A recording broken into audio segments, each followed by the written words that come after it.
Kent. Uh, really pleased with the guys' unselfishness tonight.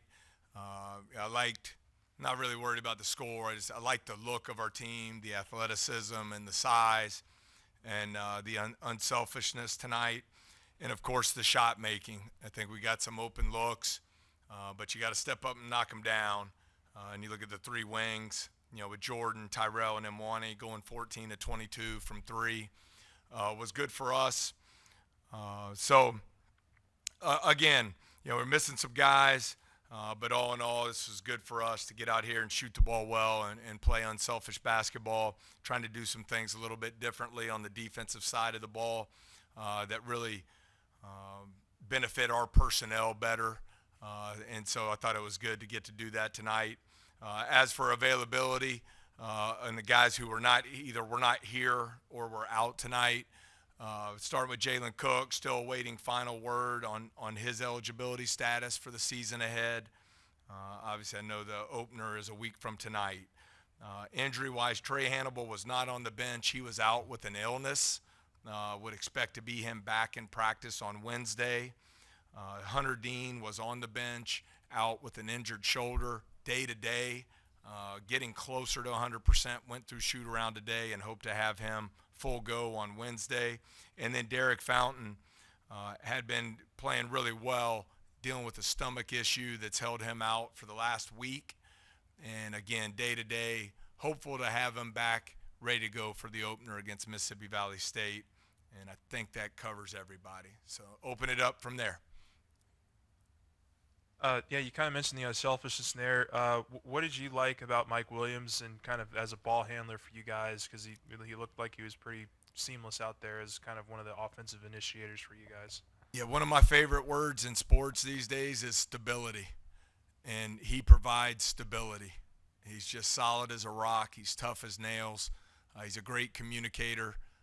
Even as a freshman, he's a leader in huddles, on the floor. So I thought he was able to do a good job, getting the ball where it needed to go, and 7 assists, 0 turnovers. You look at the guys that we used as primary ball handlers tonight: Jalen Reed, Carlos Stewart, and Mike Williams. I think they were 17 assists, only 2 turnovers. So that was good for us. Matt, I think you said last week the consistent shooting was going to be one of the big ones. 3-point shooting you had to be very excited about, and then of course the assist. But what did you see in the 3-point shooting that you got off to a good start? Obviously. Well, I thought our spacing was good, and then because guys passed up some good shots to get great shots, we were able to get high-quality looks, and guys stepped up and knocked them down. But I think it was just a product of, we have good shooters on our team. I expect us to shoot the ball well, but the unselfishness led to some high-quality looks, and guys delivered. And my man Adam Benayoun came in against the zone and goes 3 for 3 from behind the arc. So I was really happy for him because he's gotten better since last year in practice for us, and his energy has been contagious.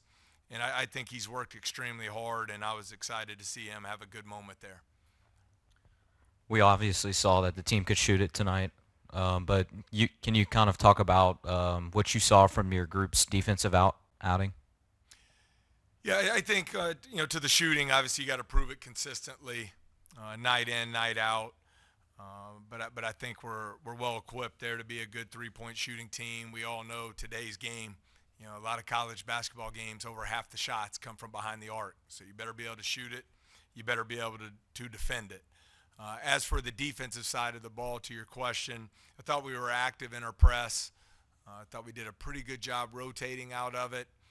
Gave up way too many straight line drives where we got beat off the dribble and missed some rotations there.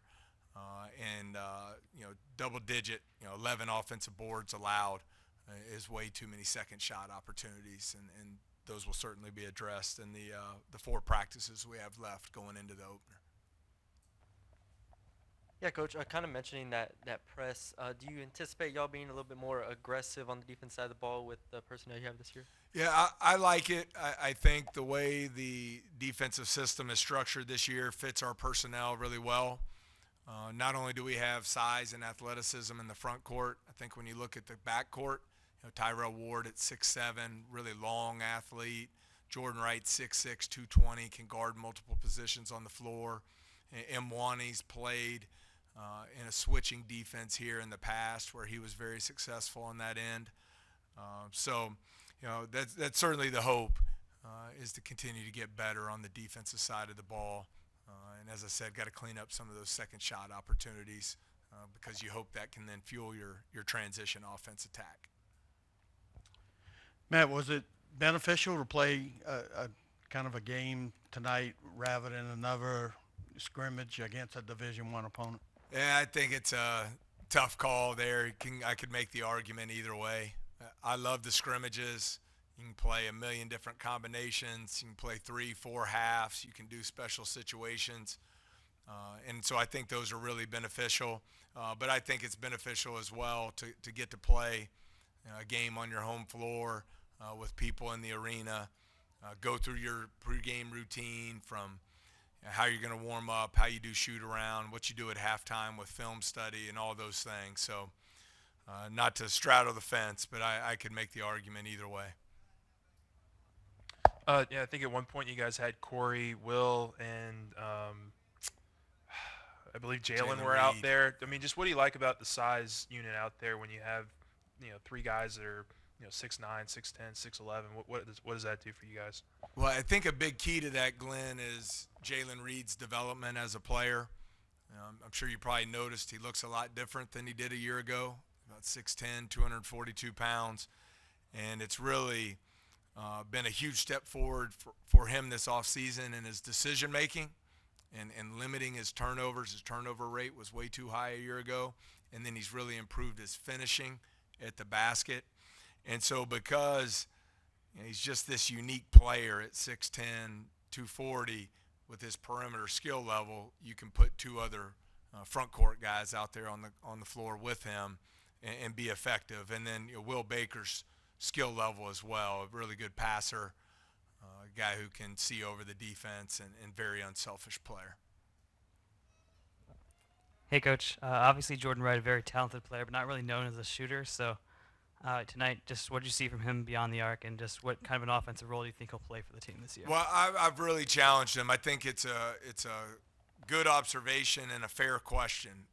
He's been a low 30s from behind the three-point line throughout his career. I think he's a much better shooter than that. And so credit to him. I think he's put a lot of work in. He's a guy, I got to the gym this morning at 7:15. He was already working out with Coach Long. He's just relentless in that, his approach to improving his consistency from behind the arc.